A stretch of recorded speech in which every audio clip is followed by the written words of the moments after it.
Are you ready for the quiz show on War and Peace?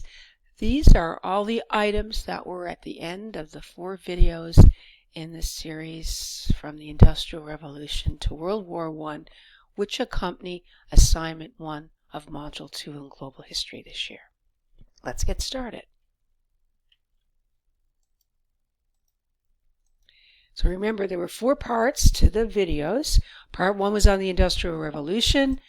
Part 2 was on Europe before the Industrial Revolution, which led into World War I. And then we discussed just war theory and led into World War II, which you'll pick up in your next assignment. So let's look at the quiz items for Part 1, the Industrial Revolution background. Remember, there are some key words to remember about the Industrial Revolution in that word cloud. So, we look at the Industrial Revolution in what country? That would be England. In what centuries did the Industrial Revolution primarily occur in England? Primarily in the 18th and 19th centuries, so that would be the 1700s and the 1800s. We usually roughly date the start of the Industrial Revolution for the purposes of this course in 1750. To what process does the description below refer? Society is transformed from an agricultural society into one based on the manufacture of goods and services. And that's also labor is mechanized with mass production. Skilled trades are replaced by assembly lines. Did you say that was industrialization? The process that underlies the Industrial Revolution. To what process does this description below refer? People left the countryside and farms to work in towns and factories. And that's urbanization. The slave trade is related to the Industrial Revolution. That is very true. What areas of life changed during the Industrial Revolution? In short, all areas, including economic, social, political, and cultural. What's a synonym of the word hegemony? I tripped over it there. Hegemony is a word you see often in history texts, and it means basically dominance. Which of these happened as a result of the Industrial Revolution? Large-scale introduction of machines for manufacturing, transportation, and farming. Financial dealing and ownership became wealth and power, the basis of wealth and power. Large-scale resource exploitation, expanded colonialism, which extended European hegemony, all of the above. And if you said all of the above, you'd be correct. So now we're going to look at War and Peace, 21st century. We're going to look at Part 2, Europe before the Industrial Revolution, some main ideas reviewed in a quiz. Again, a word cloud with some of the main ideas.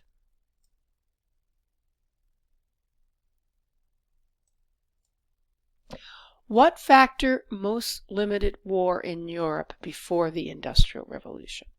Why didn't they kill themselves as much as they did after the Industrial Revolution? The limiting factor was the technology of the time. The process of acquiring colonies through military force is called colonialism or colonization. When a people's current lifestyle is affected by the way a former colonial power controlled them, that is also colonialism. Centuries of small wars across Europe led to cultures that emphasize military service, grudges that lasted for generations, territory disputes, religion that highlighted dying for one's country as an ideal. And again, it's all of these. Centuries of small wars across Europe also led to strong nationalism, scapegoating of minorities and enemies, complicated alliances among nations, intermarriage of royal families, complicating the alliances, all of these. Again, it's all of these. What was the fuse that ignited Europe into World War I? The main idea of some of these videos. The Industrial Revolution was the fuse that lit the powder keg that was Europe before the Industrial Revolution. World War I caused many of our current political problems. True or false? Very true. Many of our political problems today can be traced directly back to lines drawn on a map or settlements made, grudges caused during World War I. Why do we study the Industrial Revolution? We study the Industrial Revolution to help us understand the climate crisis, World War I, World War II, colonialism and the slave trade, or, again, all of these. Industrial Revolution is key to understanding all of those issues and why they impact us today. So that are the quiz items for part 2. Let's look at the quiz items for part 3. I did rush through these when we did part 3. So part 3 gives you some key terms. Can you match the term with its definition if you're watching this on a large enough screen?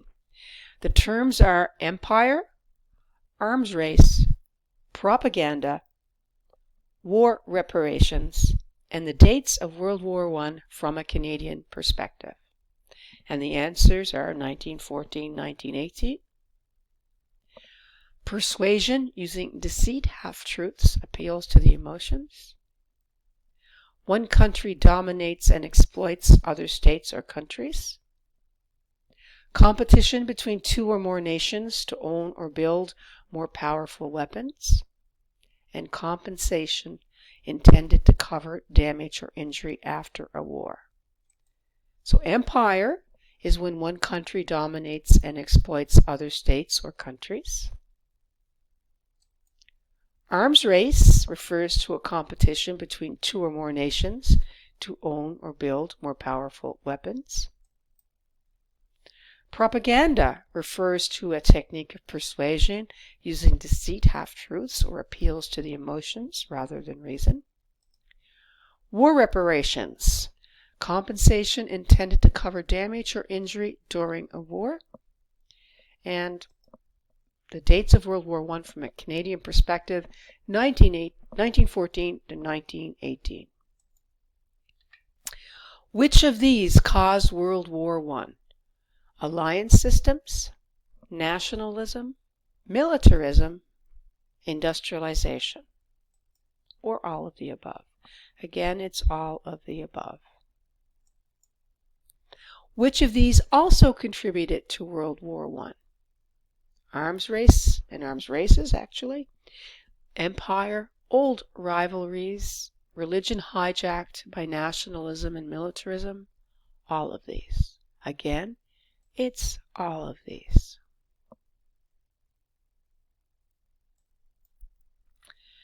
Citizens educated to believe that their country and their ethnic group were superior or are superior in military power and strategies refers to what? Alliances, militarism, industrialization, just war theory, or empire?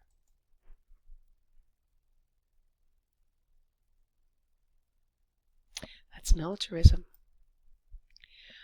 This is based on perceived national interest, family loyalties, traditional ethnic, that should say, and religious rivalries and greed.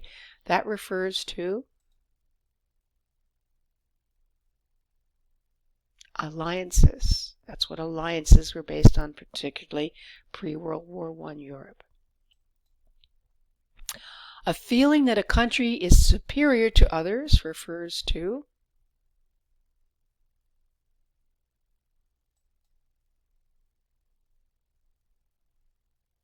and that's nationalism, very dangerous still today.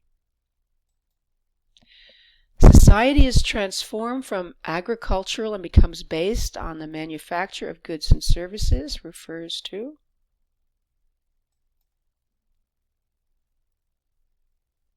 and again, that's sneaking in the definition of industrialization one more time. Now, part 4, the shorter video on just war theory. Just a couple of items here. Just war theory is used to test whether a war crime should be referred to the International Criminal Court, to determine the strength of a military alliance, to determine whether war reparations are needed, whether going to war is morally justified, or whether an empire can be extended.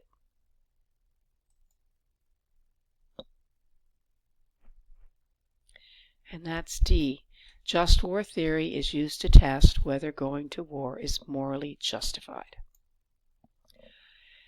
Just war theory. All 7 questions that we looked at must be answered yes for a war to be just. That's true. Just war theory always starts with a presumption against war, meaning it always starts with the idea that war is not a good thing in of itself. And that's true. Which of the following are questions in just war theory? There are 7 questions, but which of these are among those 7? Is the cause of the war just? Does the proper authority declare the war? Is there right intention? Is the war a last resort? Or all of these?